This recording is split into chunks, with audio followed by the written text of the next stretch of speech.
25 million people have tried dating on the internet. There are literally hundreds of different websites to peruse. So if you're an online dater, you're going to want to stand out from the crowd, because finding love in cyberspace is not as easy as you think.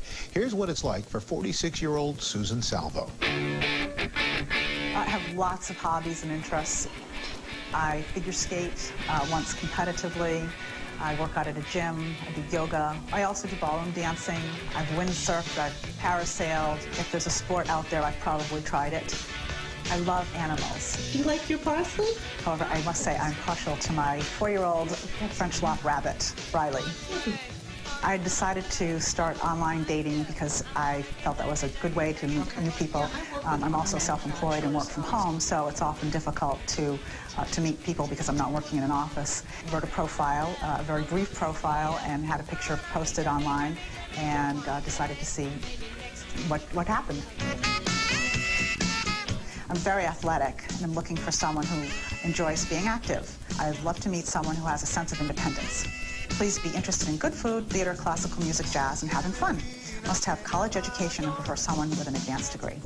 I got responses from people I didn't think were a match, and I couldn't understand why. I wondered, didn't they read my profile?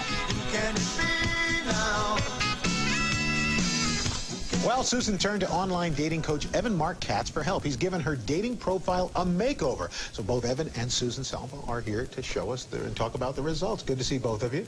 Good morning. Thanks for having us. Now, Evan, first of all, the first thing when you saw Susan's profile or picture, what were your thoughts?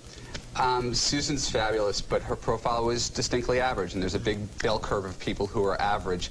And really, if you're going to do this, you really got to stand out, because people have so many choices online. But a lot of people embellish. They over-exaggerate, which is not a good thing to do either, right? Well, of course not. I mean, you have to be what you are, as you present yourself. But the thing is, with Susan, she really used a whole bunch of adjectives, and if everybody uses the same adjectives, it doesn't really get you anywhere, so you have to distinguish yourself. So now, Evan told you he wanted you to go get a new photo done, and so you sent her to a photo, part of a network, right? Mm-hmm. I work with a company called LookBetterOnline.com, and they're a network of professional photographers. She used someone named Matthew Wagner, who's a local photographer in Connecticut, and really, it's like night and day. So we got the before. Let's take a look at the before and after photos here. There's the before, which is kind of you buy a quilt, I guess, or something. It must be significant to you to include that quilt. And now here's the after, which is, wow, a lot. Are you happy with the after? I am. I think it's a lot more professional looking, more polished, and it shows a sense of really who I am. The other one was a little too casual. And you said you wanted to make her profile more specific. In the old profile, she said she was athletic, likes being active, and then you kind of punched that up a little bit. Well, when I'm writing people's profiles, it's not a matter of making things up or fictionalizing. It's about digging for deeper detail. Right. So really, it was just a matter of getting Susan to fill out a questionnaire, ask her some questions, and provide specifics that really distinguish her from everybody else. And in your specifics, Susan, it says, my business, which I started 4 years ago, takes up a lot of time, but I've never been mistaken for a desk potato.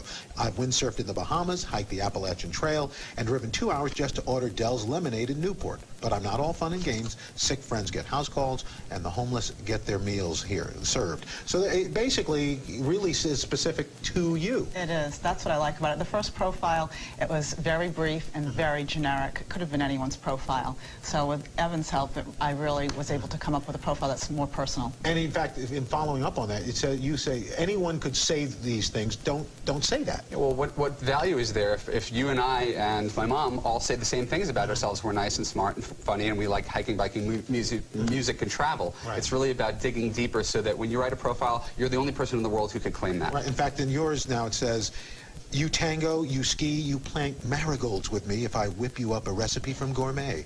You'd come up with a masculine alternative to my theater rotation of Wicked, the Boy from Oz, and Forever Tango. Very nice. So that gives somebody a sense of you. I think it does, yeah. I mean, I think everything is sort of like a fish hook, and if you put enough of those fish hooks in your profile, someone's going to latch on and say, oh, me too, I love that. And should you put a little bit of yourself in there, some heart into it? It's so important, because otherwise, if you go into the specific thing, you end up with almost like a bullet-pointed resume, and there's a human inside there, so you got to express your deeper desires and why you're really here. Now, when's your profile going up online, Susan? Hopefully within the next day. The picture has already been posted, and the profile should be up in a few days. Any response to the picture? A couple of responses so far, yes. Well, good luck. You'll have to let us come back and let us know how it goes. I will. All right, thanks a lot. Evan Marc Katz and Susan Salvo, good luck with it. Thank you. Thank you. And we'll be back with more on Today right after this.